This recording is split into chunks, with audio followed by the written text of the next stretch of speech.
সংবিধানের গুরুত্বপূর্ণ সংশোধনী। দশম কি লিখছিলাম যেন, এটা দশম ভাগে সংবিধান সংশোধন সম্পর্কে বলা আছে। এইবার আসেন, স্যার গাড়িতে বসে ক্লাস করছি, ভেরি গুড। নেক্সট আসেন, আমাদের সংবিধানের সংশোধনী গুলো নিয়ে আমরা কথা বলবো।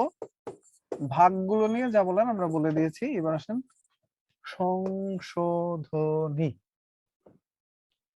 সংবিধানের সংশোধনী গুলো নিয়ে প্রথম যে বিষয়টা লিখবেন সেটা হলো, সংবিধানে এ যাবৎকালে সংশোধনী হয়েছে মোট 17 বার বা 17টি। 17 বার সংবিধান সংশোধন হয়েছে। আর সংবিধান সম্পর্কে সংশোধন সম্পর্কে বলা আছে 142 নম্বর অনুচ্ছেদে। 142 নম্বর অনুচ্ছেদ, যেটা হলো সংবিধানের দশম ভাগে বলা আছে সংবিধান সংশোধন সম্পর্কে। এটা একটু লিখে নিন। আর সংশোধনী হয়েছে 17 বার। 17টা সংশোধনী সব কিন্তু আপনি পড়বেন না, আপনি কোন কোন সংশোধনীটা পড়বেন সেটা আমি বলে দিচ্ছি। তার আগে একটু এই পর্যন্ত লেখেন যে যাবৎকালে সংবিধান সংশোধনী হয়েছে 17টি। 142 নম্বর অনুচ্ছেদে এই সম্পর্কে বলা আছে। তো এইখানে স্যার ছেলে কাঁধের উপর উঠে আছে, ক্যামেরা কিভাবে অন রাখবো? থাকুক কাঁধের উপর ছেলে উঠে, দেখুক লোকজন যে কত স্ট্রাগল করতেছেন আপনারা। আপনাদের তো মাঝে মাঝে মনে হয় দেখে আমার নিজেরই খুবই ইন্সপিরেশন পাই আমি, বুঝছেন? আপনাদের দেখে আমি ইন্সপায়ার্ড হই।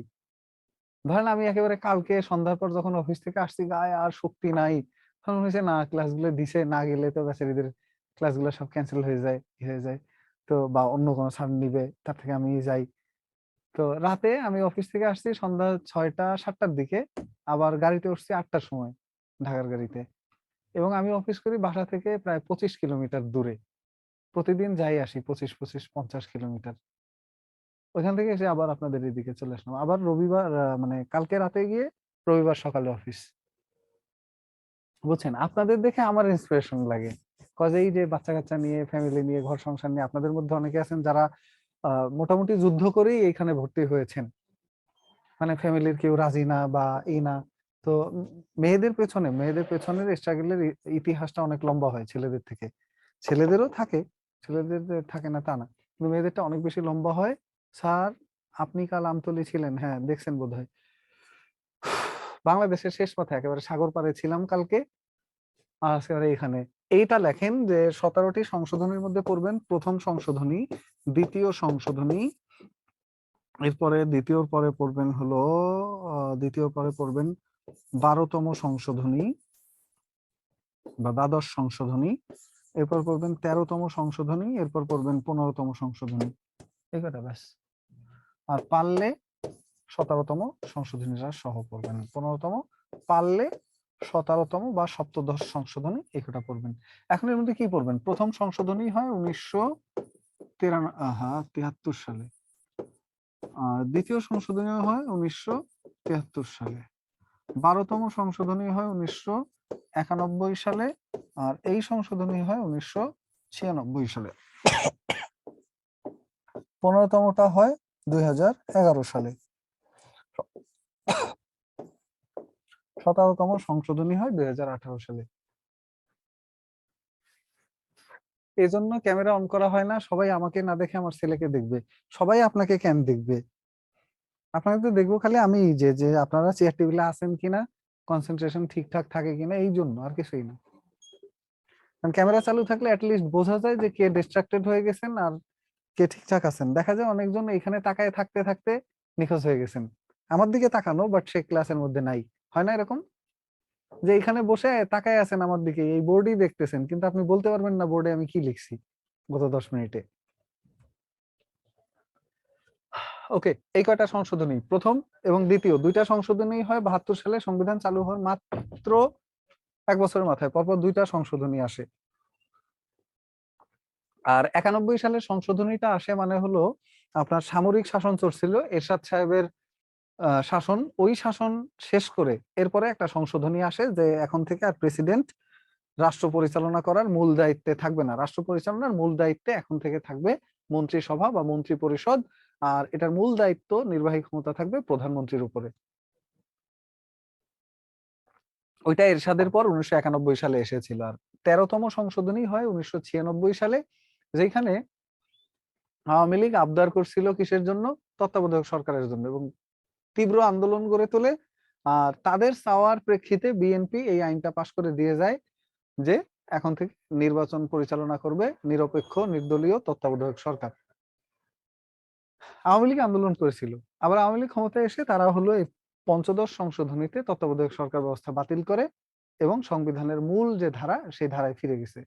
এর মূল কারণ ছিল 2007-08 সময়ে এই তত্ত্বাবধায়ক সরকার ক্ষমতায় এসে নিজেই ক্ষমতায় বসে রয়েছে, কোন নির্বাচন টির্বাচন না দিয়ে উল্টা সে সামরিক দাবি, মানে সামরিক সমর্থিত যে সরকার, এরা ক্ষমতা নিজেদের কুক্ষিগত করতে চাইছে। তো আসেন, প্রথম সংশোধনীর উদ্দেশ্য কি ছিল, এটা পরীক্ষায় আসে। 93,000 যুদ্ধবন্দির বিচার, যুদ্ধবন্দির বিচার। আর যারা যুদ্ধাপরাধী আছে ওনাদের সম্পর্কে সংবিধানের 47-এর ক অনুচ্ছেদ এইখানে বলা আছে, যুদ্ধাপরাধীদের বিচার সম্পর্কিত বিধিবিধান এখানে বলা আছে। দ্বিতীয় 1973 সালে দ্বিতীয় যে সংশোধনীটা আনা হয়েছিল এটার উদ্দেশ্য কি ছিল? দ্বিতীয় সংশোধনীর উদ্দেশ্য ছিল সংবিধানে জরুরি অবস্থার বিধান সংযুক্ত করা হয়, জরুরি অবস্থার বিধান যুক্ত করা হয়। এবং এই জরুরি অবস্থার বিধান সম্পর্কে বলা আছে 141-এর ক, খ, গ এই অনুচ্ছেদগুলোতে জরুরি অবস্থার বিধান সম্পর্কে বলা আছে। কালকেও 7টায়? আচ্ছা, হ্যাঁ হ্যাঁ হ্যাঁ। এটা আসেন, জরুরি অবস্থার বিধান সংযুক্ত করা হয় কোন সংশোধনীতে? দ্বিতীয় সংশোধনীতে। কত সালে জরুরি অবস্থার বিধান সংযুক্ত করা হয়? এই সালে। আর এই দুইটা সংশোধনী 1973-এ। চতুর্থ পঞ্চম বা তৃতীয় চতুর্থ পঞ্চম এগুলো একটাও লাগবে না, লাগবে হলো এরপরে 12তম সংশোধনী। এইটার মাধ্যমে বাংলাদেশে মন্ত্রী সভা শাসিত সরকার ব্যবস্থা বা সংসদীয় সরকার ব্যবস্থা বলে, বা সংসদীয় সরকার ব্যবস্থা পুনঃপ্রবর্তন করা হয়। সংসদীয় সরকার ব্যবস্থা মানে কি? সংসদের যারা সদস্য আছে এরাই দেশ চালাবে, এইটা পুনরায় চালু হয়। চতুর্থ সংশোধনীর মাধ্যমে বঙ্গবন্ধু শেখ মুজিবুর রহমান বাংলাদেশে রাষ্ট্রপতি শাসিত সরকার ব্যবস্থা চালু করেছিলেন এবং সেইটা পরবর্তীতে এসে 12তম সংশোধনীতে পুনরায় বাতিল করে আবারও মন্ত্রী সভা শাসিত সরকার ব্যবস্থা বা সংসদীয় সরকার ব্যবস্থা বা সংসদীয় গণতন্ত্র চালু করা হয়। ওকে, আসেন 13তম সংশোধনী আমরা কথা বলি। 13তম সংশোধনীর বিষয়বস্তু ছিল তত্ত্বাবধায়ক সরকার ব্যবস্থা চালু। আইন পাশ করে গেছে বিএনপি, কিন্তু আন্দোলন করেছিল আওয়ামী লীগ তৎকালীন সময়ে এই তত্ত্বাবধায়ক সরকারের জন্য। নির্দলীয় নিরপেক্ষ তত্ত্বাবধায়ক সরকার ব্যবস্থা চালু, ব্যবস্থা চালু করা হয় এবং এই সরকার ব্যবস্থাটা বাতিল করা হয় 2011 সালে। কারণ হলো আসলে তত্ত্বাবধায়ক সরকার ব্যবস্থা সম্পর্কে সংবিধানের কোথাও কোনো কিছু উল্লেখ নাই এই সম্পর্কে, এটা পুরাই অসাংবিধানিক একটা সিস্টেম। আর এইটার সুযোগ নিয়েই এই যে ফখরুদ্দিন আহমেদ 2007-08 সময় 111 যেটা তখন হলো এই জিনিসটার সুযোগ নিয়েই ওনারা ক্ষমতায় চলে আসেন এবং ওনারা প্রায় বছরখানেক শাসন করছিলেন ইলেকশন আয়োজন না করে। এটার কারণেই, অগণতান্ত্রিক এই সিস্টেমটার কারণেই এটাকে বাতিল করে দেওয়া হয়েছে। এবং 15তম সংশোধনী 2011 সালে যেখানে এই তত্ত্বাবধায়ক সরকার ব্যবস্থা বাতিল করা হয়। এছাড়াও এই সংশোধনীটা অনেক গুরুত্বপূর্ণ, সরকার ব্যবস্থা বাতিল। এখানে আরো অনেকগুলো গুরুত্বপূর্ণ কার্যক্রম গৃহীত হয়, যার মধ্যে অন্যতম একটা হলো 4-এর ক অনুচ্ছেদ, জাতির পিতা সংক্রান্ত 4-এর ক অনুচ্ছেদ যুক্ত করা হয়। জাতির পিতা সংক্রান্ত 4-এর ক অনুচ্ছেদ যুক্ত করা হয়। জাতির পিতা সংক্রান্ত মানে কি? অর্থাৎ সংবিধানের 4 নম্বর অনুচ্ছেদে বলা আছে জাতীয় বিষয়াবলী, জাতীয় সঙ্গীত, পতাকা, প্রতীক, 3টা বিষয় নিয়ে বলা আছে। তো ওইখানে 4-এর ক নামে আরেকটা নতুন অনুচ্ছেদ যুক্ত করা হয়েছে যেখানে বলা হয়েছে জাতির পিতার প্রতিকৃতি সংরক্ষণ ও প্রদর্শন। যত অফিস আদালত আছে সবখানে জাতির পিতার প্রতিকৃতি সংরক্ষণ করতে হবে এবং প্রদর্শন করতে হবে, অর্থাৎ দেখা যায় এরকম জায়গায় টানায় রাখতে হবে। এটা আগে ছিল না, নতুন করে যুক্ত করা হয়েছে। এইখানে আরেকটা জিনিস যুক্ত করা হয়েছে, সেটা হলো সংবিধানের 4 মূলনীতি পুনর্বহাল করা হয়েছে। পরীক্ষায় প্রশ্ন আসতে পারে বাংলাদেশের সংবিধানের 4 মূলনীতি পুনর্বহাল করা হয় কোন সংশোধনীর মাধ্যমে? সংবিধানের 4 মূলনীতি পুনর্বহাল করা হয় কোন সংশোধনীর মাধ্যমে? এরপরে আসেন, এটার মাধ্যমে সংবিধানে অতিরিক্ত 3টি তফসিল যুক্ত করা হয়। সংবিধানে পঞ্চম, ষষ্ঠ এবং সপ্তম তফসিল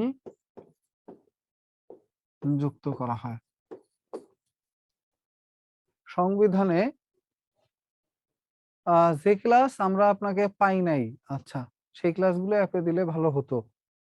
ওকে, আপনারাই বলবেন, এটা তো আসলে আমি বললে কাজ হবে না। আপনাদের দাবি দেওয়ার উপরেই আপনারা জিনিস পাবেন। এই সংশোধনীর আরেকটা গুরুত্বপূর্ণ বিষয় হলো, এই সংশোধনীর মাধ্যমে সংরক্ষিত নারী আসন 45 থেকে 50 করা হয়। সংরক্ষিত নারী আসন, আমি বোধহয় আপনাদেরকে জিনিসটা বুঝাইতে পারছি আমি কি বলতে চাইছি। থিমটা আপনারা আশা করি বুঝতে পারছেন, যে আপনাদের কি দাবি দেওয়া, কি চাহিদা উপযুক্ত কর্তৃপক্ষের কাছে পৌঁছানোর দায়িত্ব আপনাদেরই। তো সংরক্ষিত নারী আসন 50-এ উন্নীত করা হয়। আগে এটা ছিল সংরক্ষিত নারী আসন 45, এখন এটা 50-এ উন্নীত করা হয়েছে। ব্যাস, দ্যাটস দ্য থিং। আর 17তম সংশোধনী 2018 সালে যেটা গৃহীত হয়েছে, এইটার মূল বিষয়বস্তু ছিল 50টি সংরক্ষিত নারী আসন, 50টি সংরক্ষিত নারী আসন আগামী কত বছরের জন্য? 25 বছরের জন্য সংরক্ষণ করা হলো। 25 বছরের জন্য সংরক্ষণ করা হলো, ব্যাস। আর এরপরে যেটা লিখবেন, পঞ্চম সংশোধনী, সংবিধানের যেটা পঞ্চম সংশোধনী আছে, এইটাকে বলা হয় the first distortion of the constitution. এটা নিচেই লিখে দিই। ফার্স্ট ডিস্টরশন মানে সংবিধানের প্রথম বিকৃতি। এটা পরীক্ষা আসছিল, নিবন্ধনেও আসছে, আবার বিসিএস এও আসছে, যে সংবিধানের প্রথম বিকৃতি বলা হয় কোন সংশোধনীকে। ইংলিশেই আসছিল কথাটা, the first distortion of the constitution. The first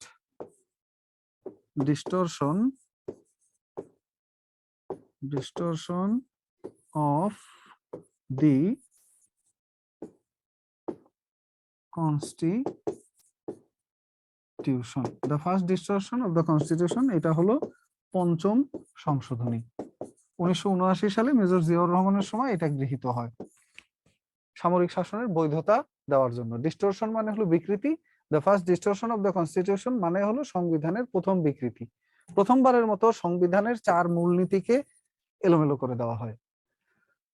এইবার আসেন সংশোধনী নিয়ে আরেকটা লাইন লিখবেন, সেই লাইনটা হলো সংবিধান সংশোধনে 2/3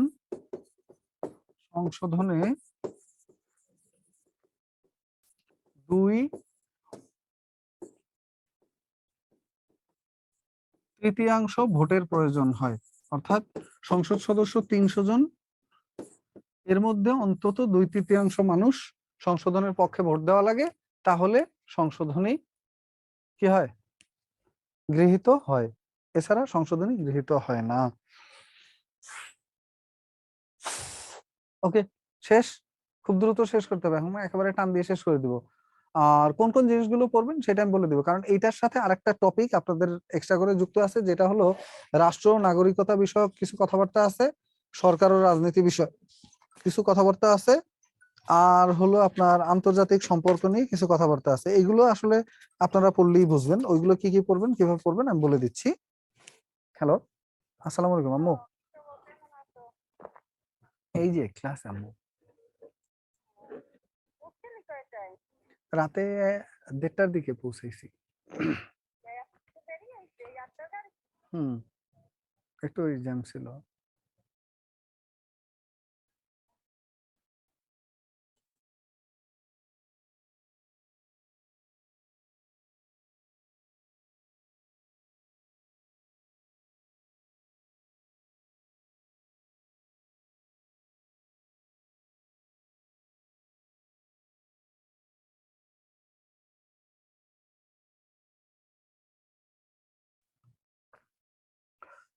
আশা করি বুঝতে পারছেন। এই পর্যন্ত